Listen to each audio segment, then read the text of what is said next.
കാരണം വെച്ച് കഴിഞ്ഞാല് കൊച്ചാപ്പിയുടെ POV നോക്കിയപ്പം അവൻ പ്രോപ്പറായിട്ട് ചോദിക്കുന്നുണ്ട് വണ്ടിയിലുള്ളവനോട് പേരെന്താണ്. നമുക്ക് ഒരാളുടെ സൗണ്ട് കേട്ട് റെക്കഗ്നൈസ് ഒന്നും ചെയ്യാൻ പറ്റത്തൊന്നുമില്ലല്ലോ ഇപ്പൊ. പേര് പറഞ്ഞിരുന്നെങ്കിൽ തീരാത്ത പ്രശ്നം ഉണ്ടായിരുന്നു. പക്ഷെ തിരിച്ച് അവര് കൊച്ചാപ്പിയോട് പേര് വരുമ്പോൾ കൊച്ചാപ്പിന്ന് പറയുന്നുണ്ട്. ഇപ്പം അവർക്ക് അറിയാണ്ടൊന്നും അല്ലല്ലോ കൊച്ചാപ്പി MRK ആണ്, കൊച്ചാപ്പി KV കളിച്ചൊരു പ്ലെയർ ആണ്. അപ്പൊ അവർക്കത് സംസാരിച്ച് സോർട്ട് ഔട്ട് ചെയ്യായിരുന്നു. കാരണം കൊച്ചാപ്പിയുടെ സൈഡിൽ നോക്കുമ്പോൾ കൊച്ചാപ്പിക്ക് അറിയത്തില്ല അത് ആരെന്നുള്ള. കൊച്ചാപ്പി വിചാരിച്ച് മറ്റേ അടിച്ചവന് ബാക്കപ്പ് എന്നതാന്ന് വിചാരിക്കാൻ. ഒരിക്കലും ഞാൻ കൊച്ചാപ്പിയുടെ ഭാഗത്ത് തെറ്റ് പറയത്തില്ല കേട്ടോ. പേര് വെച്ച പേര് പറയണം ആദ്യം. ഇവൻ എന്തൊരു ചെറുക്കനത്.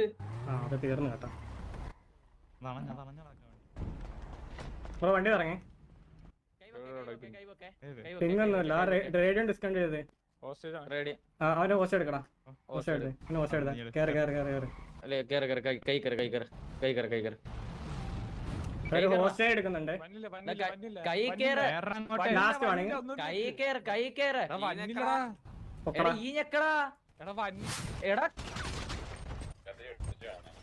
ഇതാരി ബ്ലാക്ക്.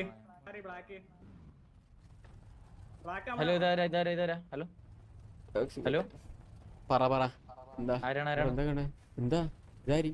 നിങ്ങൾ ഇവരുടെ കൂടെ ഉള്ളതാണോ? ഇതാരി അറിയില്ല. ആ ഓക്കെ. പേരെന്താണ്? ഇതാരാ ഈ സംസാരിക്കുന്നതാരാ? പേരെന്താ ബ്രോ? പേരെന്താ നിങ്ങളുടെ ഒന്നും ചെയ്തില്ലല്ലോ നമ്മളിവിടെ. അടിക്കുന്നില്ല, ഒന്നും ചെയ്തില്ലല്ലോ. സിറ്റുവേഷൻ ആയിക്കോട്ടെ, അടിക്കേണ്ട ആവശ്യം എന്താ? അല്ല ഒരു കാര്യം ചോദിച്ചിട്ടെ എന്തിനാ അടിക്കേണ്ട ആവശ്യം? ബ്രോ ഏടാ